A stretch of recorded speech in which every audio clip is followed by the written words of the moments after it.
Ne manquez plus aucune émission. Voilà.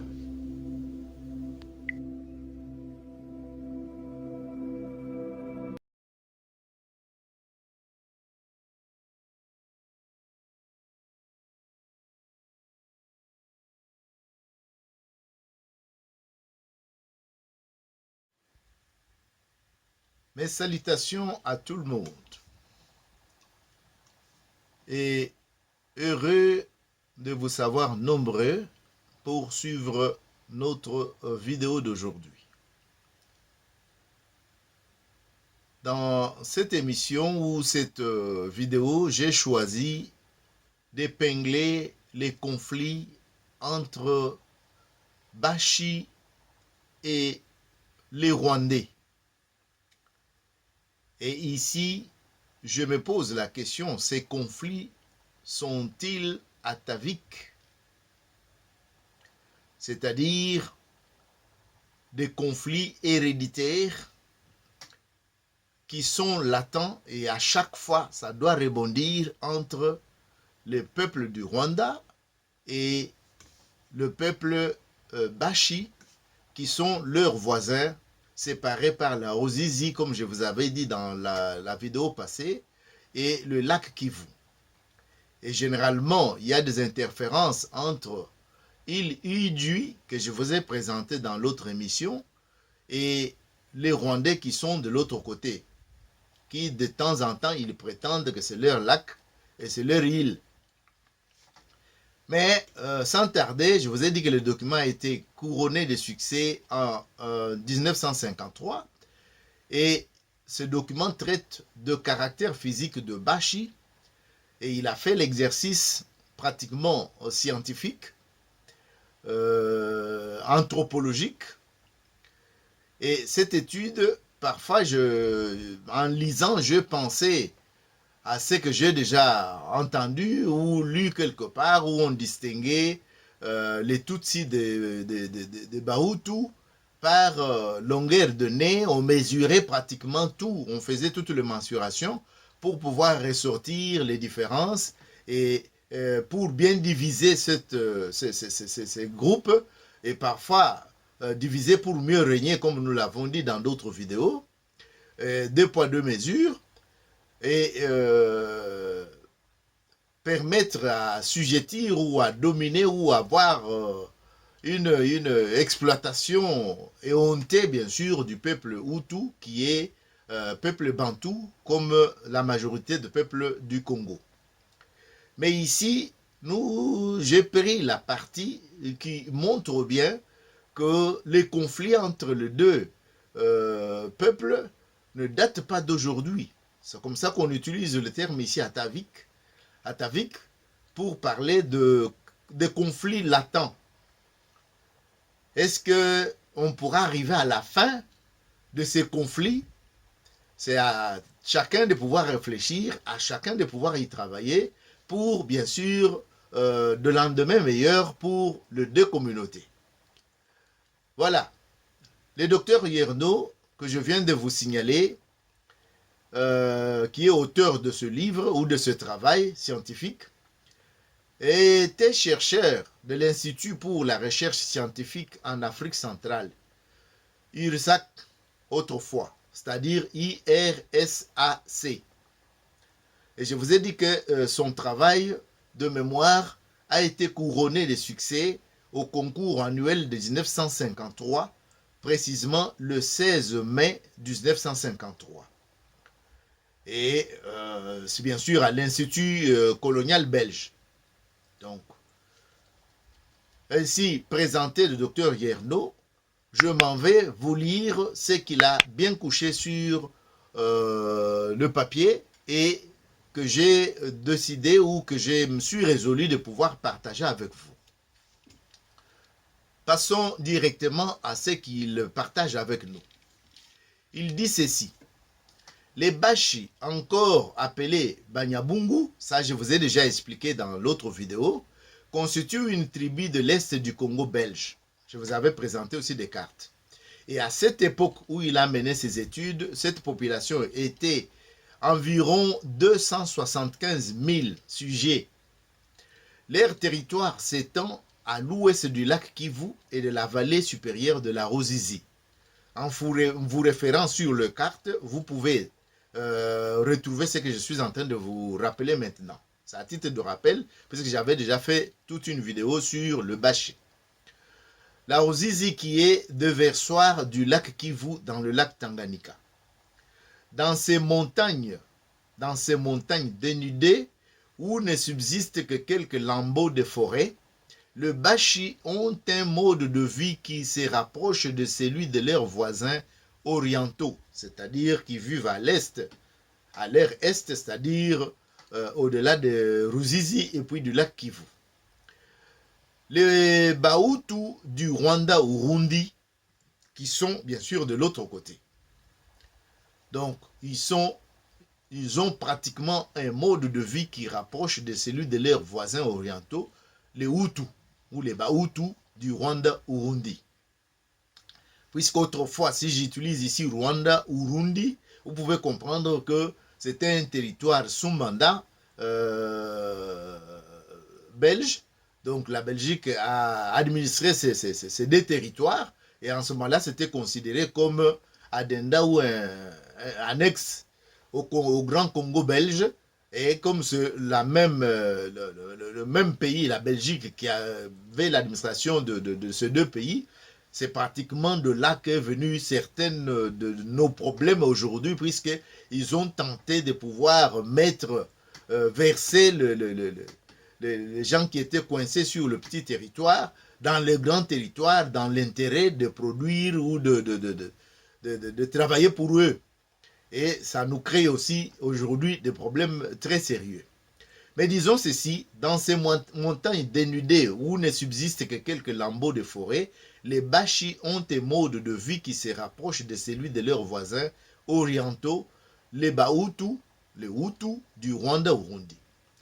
Comme le Bahutu, les Bashi se livrent à la culture de haricots, des pois, du sorgho, du maïs, de la patate douce, de la banane à bière, comme eux. Ils vénèrent la vache, qui joue dans leur vie un rôle primordial. Comme eux aussi, ils vivent isolés les uns des autres, dans des huttes à coupoles entourées d'une palissade appelée rugo.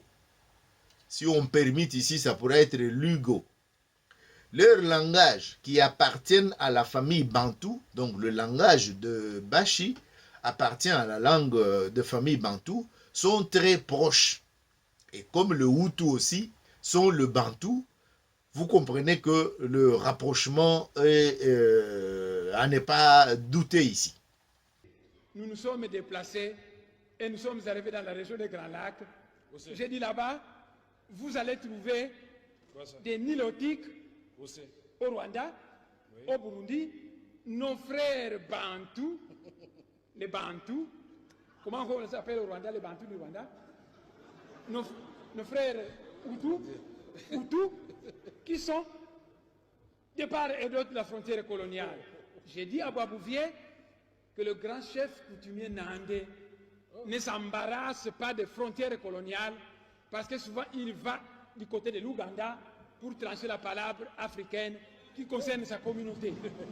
J'ai continué le long de la frontière et je suis arrivé, je lui ai parlé, Monsieur le Président, honorable député, quand la frontière coloniale était passée dans le Manianga, il est arrivé dans un village appelé Kindamba et cette frontière a traversé un cimetière de telle manière que la frontière est passée au milieu, la tête du chef coutumier de ce pays était placée du côté du Congo-Brazzaville.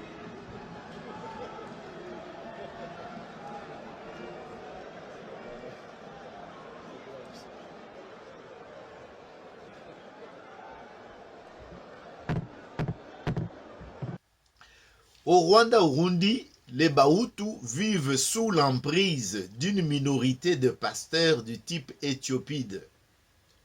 Au Rwanda-Urundi, les Bahutus vivent sous l'emprise d'une minorité de pasteurs de type éthiopide, les Batutsi, dont les caractères physiques sont fortement tranchés.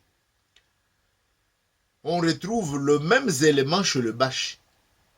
comme le Bahutu ont les Tutsis minoritaires du type éthiopide, on trouve chez le Bashi sous le nom de Balouzi. Je vous ai parlé de Balouzi comme la classe de gens qui se considèrent dynastiques ou quelque chose comme ça, formant une aristocratie très limitée qui détient les hautes charges. Donc cette même aristocratie, c'est ce que les Tutsis qui sont venus longtemps après les Hutus au Rwanda et au Burundi. Alors au Burundi, les Balouzi qui sont au Congo, qui sont avec le Bashi, utilisent le même système d'aristocratie, mais la situation n'est pas la même au Rwanda, au Burundi, tout comme au Congo, puisque les Balouzi sont une minorité, c'est tout un petit groupe tout simplement. Au cours de cette étude, quand nous parlons de Bashi, nous n'envisageons que le peuple sans considérer la petite minorité aristocratique à trait éthiopique. Donc quand on dit à trait éthiopique, nous pouvons tout simplement dire que les Batutsi, tout comme les Balouzi, sont des Éthiopiens. Donc ils ont laissé leurs frères de race ou de sang en Éthiopie vers le nord là-bas, et ils sont venus une petite minorité pour s'imposer, comme ils avaient développé peut-être des techniques de guerre qui leur ont permis de pouvoir s'imposer. Mais ce n'est pas le cas des Balouzi, comme c'est un petit groupe, tout simplement une minorité, ils vivent tout simplement étouffés par le grand groupe de Bashi, et on n'en parle que rarement dans le milieu de Bashi. Les grands troupeaux de bovidés qui occupent de vastes espaces et précipitent l'érosion du sol sont un symbole de richesse, mais ne contribuent que très peu à l'alimentation. La chair est rarement consommée et la production de lait très faible. Le gibier a presque complètement disparu de ces espaces dénudés et très peuplés. Donc vous comprenez que respectent leurs troupeaux de vaches, mais ils exterminent la biodiversité du milieu. C'est même déjà terminé, puisqu'ici c'est en 1953. Quand on parle déjà de tout est terminé ici, donc vous comprenez qu'aujourd'hui il n'y a plus rien à faire. On doit peut-être réintroduire comme on fait la réintroduction par-ci, par-là, ailleurs. Donc, au nord de Bashi vivent les Bahavu. Dans l'autre vidéo, je vous avais déjà dit, dans leur mythologie ou leur conte, les Bahavu proviennent de Batibula, qui a été chassé puisque c'était le descendant une descendance de l'inceste. Alors ils ne pouvaient pas vivre avec le grand groupe de Bashi, et on les a chassés, ils sont allés fonder leur communauté qu'on appelle Bahavu. Au sud, on trouve des Bafulero et des Barundi. Au sud, on trouve les Bafulero et les Barundi. À l'ouest, des escarpements très raides séparent le haut pays de Bashi de la plaine couverte de forêts tropicales où vivent les Warega. Si on permet, ça sera Balega. Donc, ce n'est pas rare de trouver qu'on a écrit les Lega. Et la permutation est pratiquement commune jusqu'au Rwanda et au Burundi. Je ne sais pas si c'est jusqu'aussi en Ouganda, mais on gardait cette permutation. Donc au Rwanda, il remplace facilement le L par le R, comme vous pouvez le constater. Et c'est ce que vous retrouvez ici, les Warega. Les Warega ici, les Wa, c'est pour remplacer le B. Je vous ai dit que W peut devenir B. Chez les Baluba, c'est Urua et consorts. Je vous ai déjà donné ces exemples ici. Alors ici, on a remplacé le B qui devrait être Barega, Barega, et on a remplacé aussi les L par R qui est devenu Barega au lieu de Balega, Balega. Alors, le chapitre précédent nous a montré que le Bashi vive dans un environnement semblable à celui des Bahutu du Rwanda Urundi. Mais j'allais vous dire ceci. Il a traité ces sujets déjà dans l'autre chapitre. Je dirais ceci. Le chapitre précédent nous a montré que le Bashi vivent dans un environnement semblable à celui des Bahutu du Rwanda-Urundi, mènent le même genre de vie que ceux-ci, se nourrissent de mêmes aliments, parlent un langage voisin. Une telle parenté culturelle semble nécessiter de rapports culturels étroits, actuels ou passés. Je crois que vous comprenez. Si les gens ont un mode de vie à beaucoup d'aspects, en tout cas, ça suppose bien, on ne peut pas exclure qu'il y ait eu de rapports étroits dans le passé, tout comme actuellement. Et ce rapport peuvent être conflictuels ou de rapports normaux. Nous allons continuer la lecture pour comprendre ce qui se passe. En fait, les bardes de la cour du Rwanda, les bardes de la cour du Rwanda, qui se transmettent de génération en génération le feu saillant de l'histoire du pays, c'est-à-dire qu'au cours de Bami, au Rwanda là-bas, et la majorité des Bami sont Tutsis, ils se transmettent des histoires, c'est pratiquement leur épopée. Alors, à travers ces épopées ou ces histoires-là, on découvre ceci.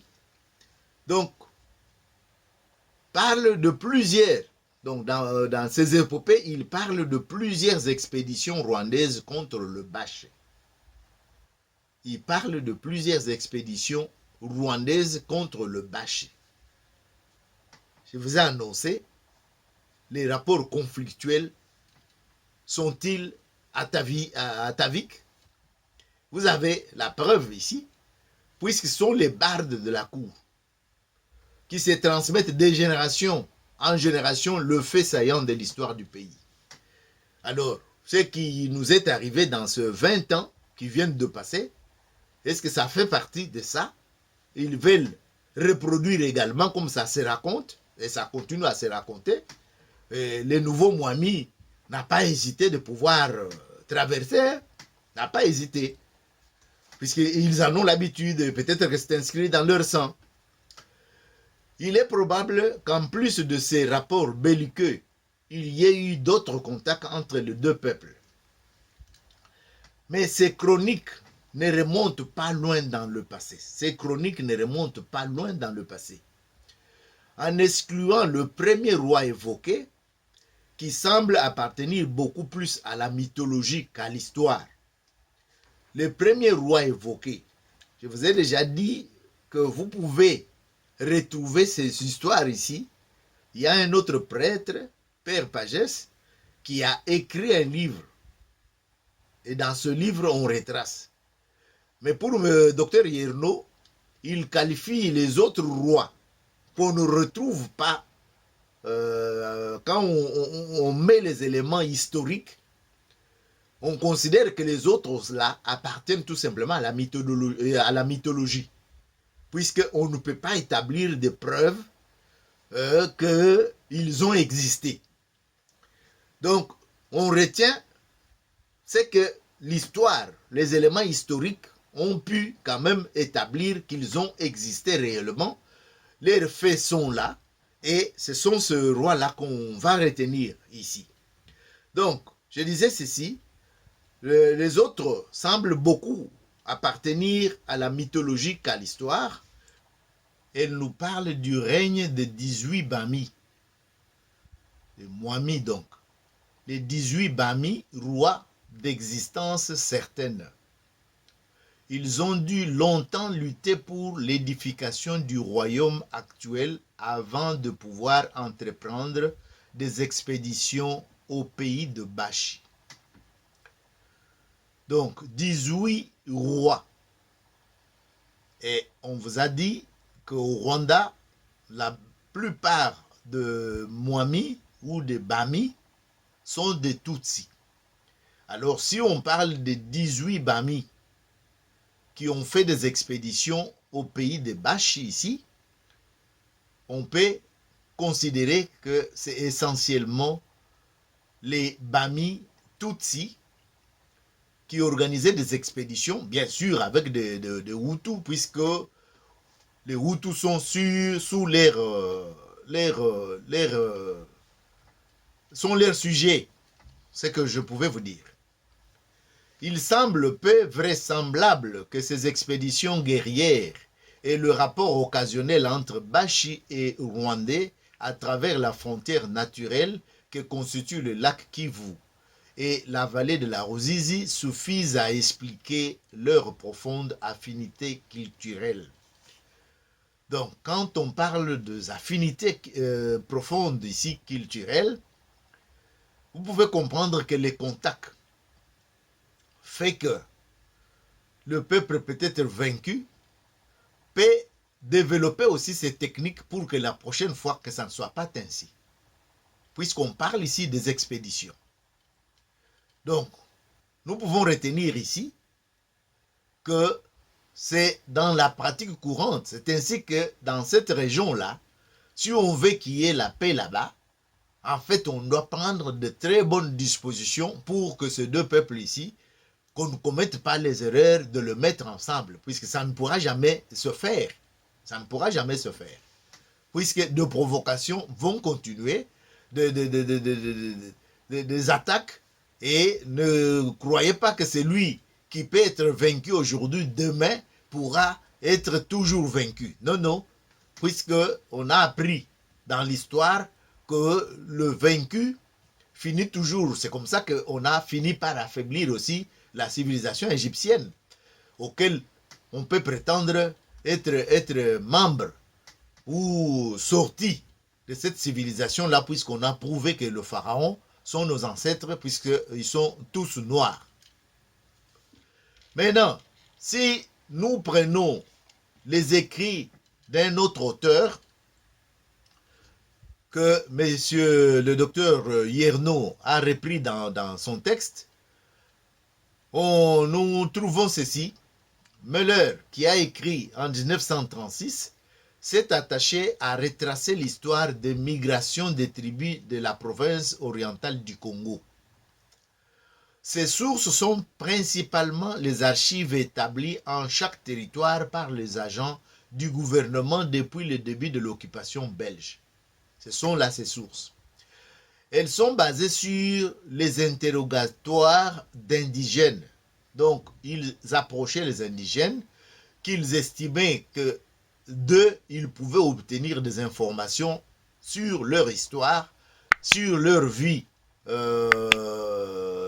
au moment des ancêtres. Et M. Müller a assigné cela dans le livre ou dans son travail. Voilà ce qu'il dit. Müller assigne au Bahutu et au Bashi une origine commune dans l'actuel Ouganda. Donc, dans toutes ses recherches, il est parvenu à dire que les Bahutu, qui sont au Rwanda et qui sont au Burundi, et le Bashi, qui sont au Congo, ont une origine commune dans l'actuel Ouganda. Je vous ai parlé de Ou ici, qui a été la déformation de Bouganda par les arabisés.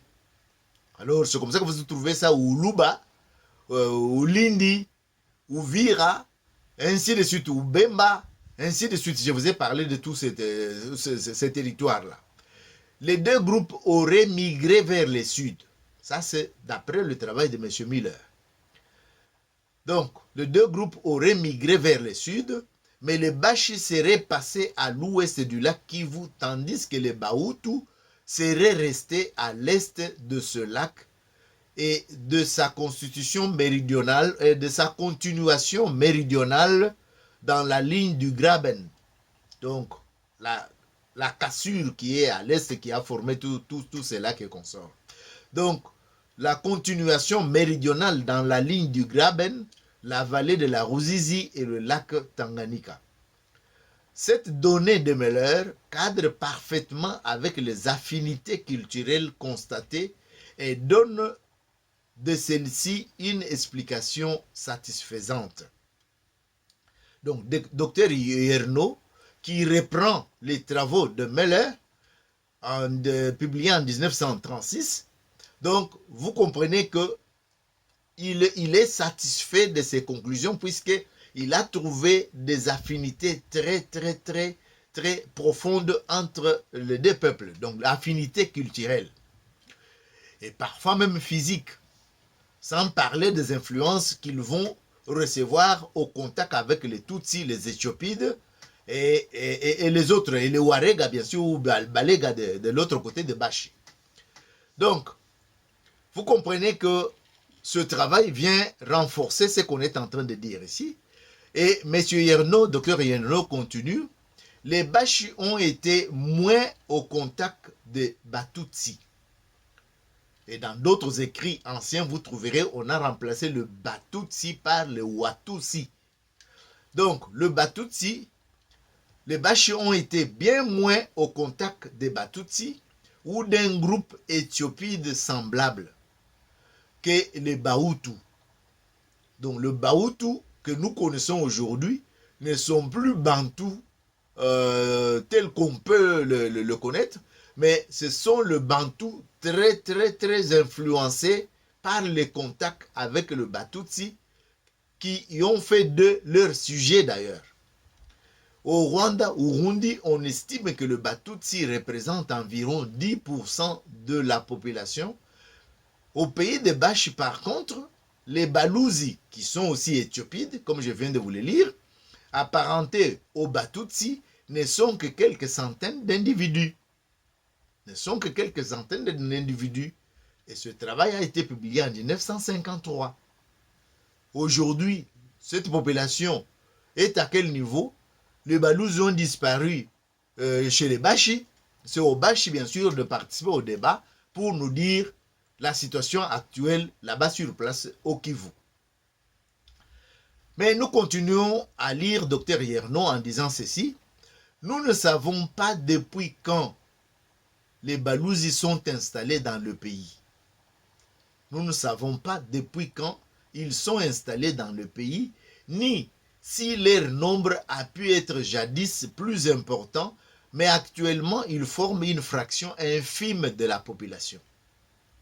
Quand il parle d'actuellement, je vous rappelle, la date de publication c'est 1953 où il a eu le prix au concours. Mais c'est-à-dire qu'il a commencé ce travail avant cette date de publication de ce travail. Donc, vous pouvez vous imaginer à peu près la période, la période évoquée ici. Il est certain que les Bashi ont pu subir des influences auxquelles les Bahutu du Rwanda ont échappé. Il est certain que les Bashi ont pu subir des influences auxquelles les Bahutu du Rwanda ont échappé. Spécialement un apport génétique de leurs voisins occidentaux.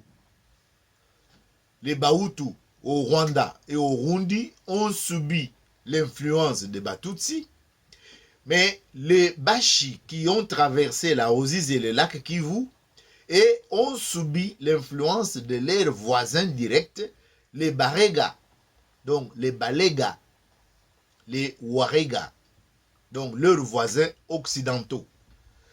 Tribu jadis belliqueuse qui a effectué de nombreuses razzias au-delà de ses limites actuelles. Quand je parle de Balega, je pense à Moubake et à notre cher ami avec qui on était chez les copains. Donc, je les salue en passant ici. Kiamusoke donc, je voulais dire. Si nous faisons abstraction de l'éventuel apport de Warega, les données culturelles que je viens d'exposer, mises en regard des résultats de l'enquête anthropologique au Rwanda, nous portent à émettre les vues suivantes.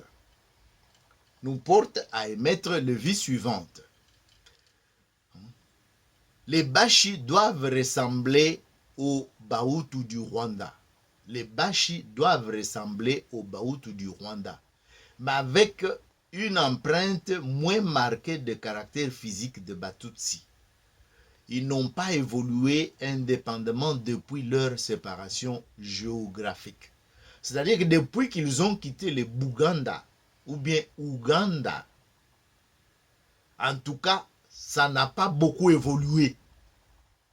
Ça n'a pas beaucoup évolué, c'est-à-dire les affinités entre le Bahutu du Rwanda et puis le Bashi qui ont traversé de l'autre côté de la Ruzizi et du lac Kivu. Donc vous pouvez comprendre,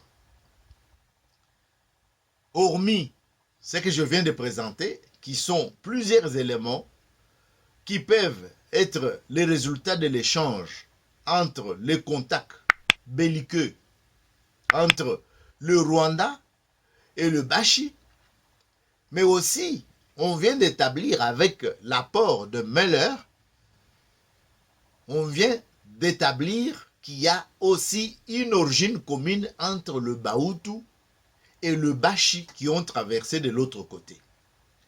Et les deux peuples, au Rwanda, ils subissent en tant que sujet de Bami Tutsi, ils ont subi des influences qui ont fait qu'ils ne peuvent pas totalement être mis en fusion ou confondus avec le Bashi qui ont traversé de l'autre côté.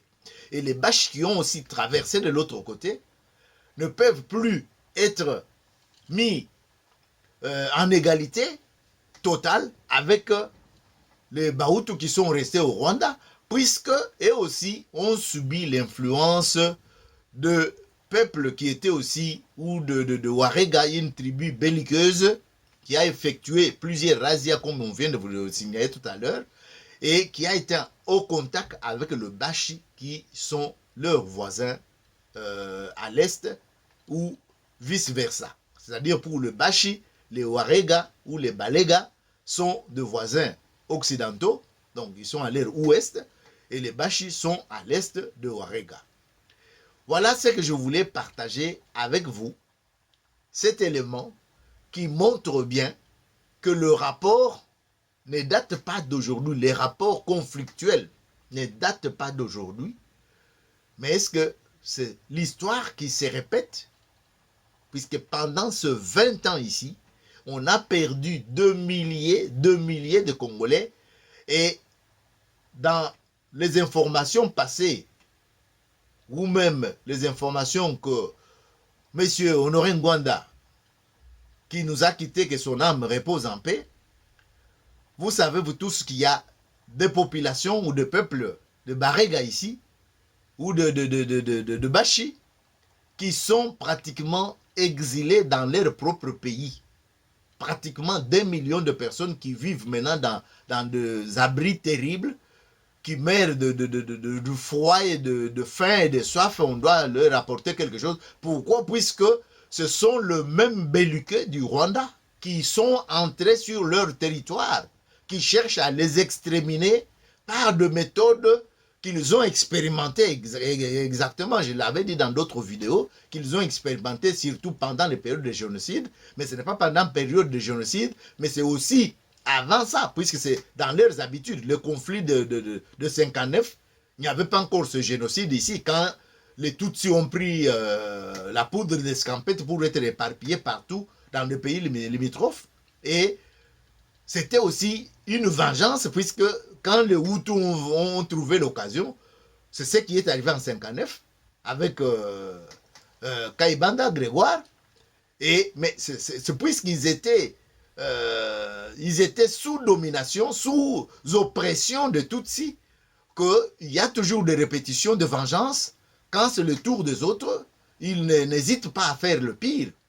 Et rappelez-vous, Judy River, qui a écrit son livre L'éloge du sang, il écrit là-dedans avec des témoignages qui montrent bien que Kagame, quand il est arrivé au Rwanda, avec sa troupe, ou ses troupes, il y avait plus l'esprit de vengeance de 1959. C'est écrit noir sur blanc. Donc, nous venons de partager ensemble les éléments qui nous montrent bien l'affinité entre le Bahutu et le Bashi, mais aussi, nous avons dans ces textes ici, des éléments qui nous montrent bien que les autres, les Bahutu, qui sont maintenant sous influence de Batutsi, belliqueux, pasteurs, comme leurs frères ou leurs frères de race Balouzi, mais heureusement, les Balouzi sont une centaine et ils ne peuvent pas s'imposer pour être la caste ou l'aristocratie qui doit contrôler les Bashi. Et ce qui fait que nous avons les éléments qui nous montrent bien le rapport belliqueux, conflictuel entre eux deux. Et ce n'est pas trompé de dire que c'est atavique, entre ces deux peuples. Et à chaque fois, ces conflits latents, ces rapports conflictuels latents reviennent pour pouvoir créer des conflits ou créer des situations qui font que tout le pays Congo ne peut pas être en paix. Imaginez-vous l'insécurité qui se déroule à l'Est est imputée aux gens qui vivent à Kinshasa, puisqu'ils ne savent pas contrôler les territoires de l'autre côté. Et en partageant ce texte, c'est aussi soulever les débats pour tous ceux qui sont concernés et tous ceux qui ont la charge de pouvoir traiter ces problèmes, qu'ils ne puissent pas les traiter par complaisance, qu'ils tiennent compte de tous ces éléments historiques qui sont dans des livres, qui sont couchés quelque part, sont des témoignages que les Rwandais ou les Tutsi rwandais, ou pour mieux dire, les Tutsi Power, qui cherchent à s'étendre partout pour exercer sa puissance, ne peut pas dissimuler et ne peut pas faire disparaître, puisque c'est éparpillé. C'est éparpillé. Ils ne pourront pas prétendre avoir le monopole de venir nous apprendre quoi que ce soit, puisque nous avons la même source. Et les sources qu'ils détiennent, ils sont en train même de falsifier ça pour croire que nous, on sera disposés à pouvoir accepter ce qu'ils nous disent. Voilà, c'est par là que je préfère vous dire merci pour votre attention et espérer vous retrouver pour nos autres prestations dans d'autres vidéos. Portez-vous bien et ciao pour nos prochaines émissions ou nos prochaines vidéos. Merci.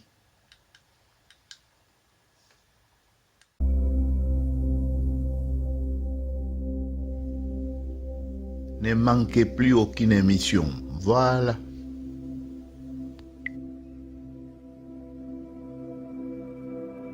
Salutations à vous qui nous suivez de partout. Le rendez-vous, c'est sur Top Chronique TV que nous le prenons désormais. Top Chronique TV, votre chaîne YouTube préférée, avec votre analyste amateur du Tchoundo.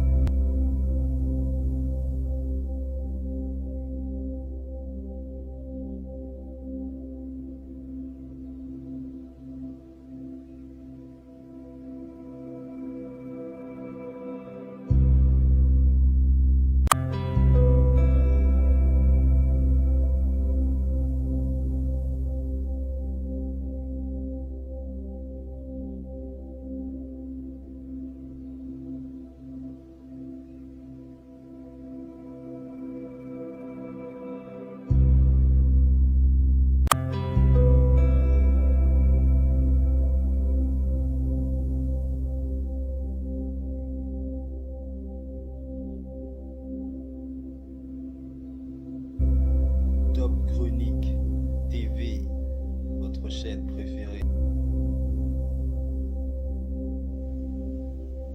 Ne manquez plus aucune émission. Voilà.